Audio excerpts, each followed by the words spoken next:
How much will carnivore improve muscle growth and fat loss compared to normal? Now, this is an interesting question that I received on my Instagram. And if you're wanting to ask me any questions on my Instagram, be sure to check out my page, Chris Tamaz's Fit.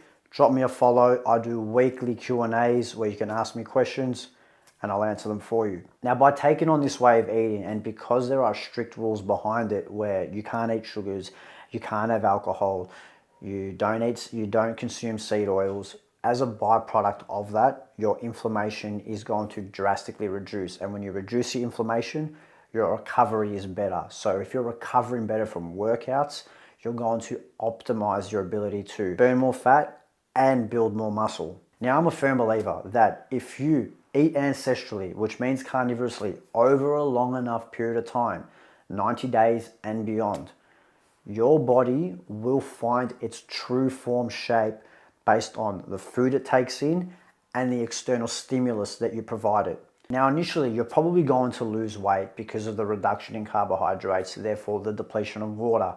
But reality is, if your goal is to build lean muscle tissue and drop body fat, whether your muscles are holding water or not, it's really all superficial weight that doesn't really give you a good indication of whether that's lean muscle mass or not.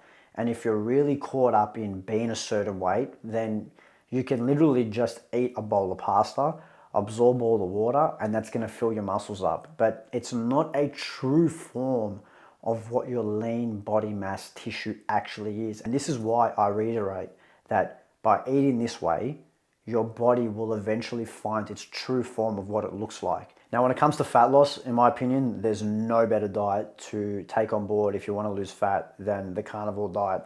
And this really comes down to a couple of things. Firstly, the absence of carbohydrates is beyond massive. And on top of that, you'll find it very difficult to overconsume your calories when you're just eating meat.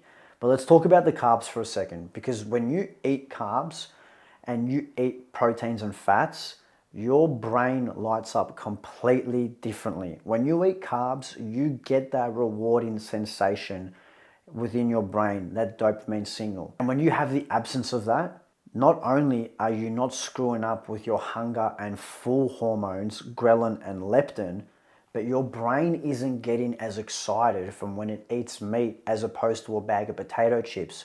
So if you're not getting as excited from eating the meat, it's far easier for your body to actually stop eating when it's actually full, number one.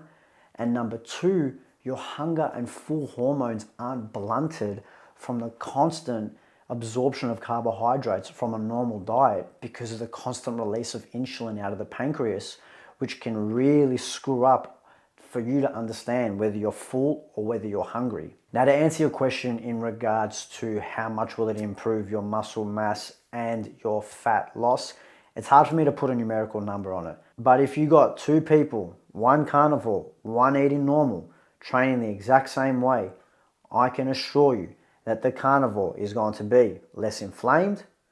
He is going to have a greater opportunity to train with the same intensity day after day, therefore having a greater output in his training sessions, lower chance of him over-consuming calories because it's very hard to over-consume steak, and a greater opportunity to retain true lean muscle mass, not just a fabricated, bloated, watered body.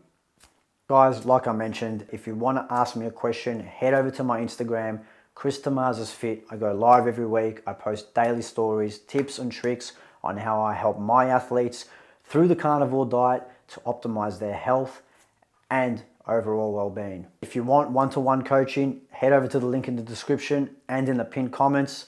I'll see you in the next one.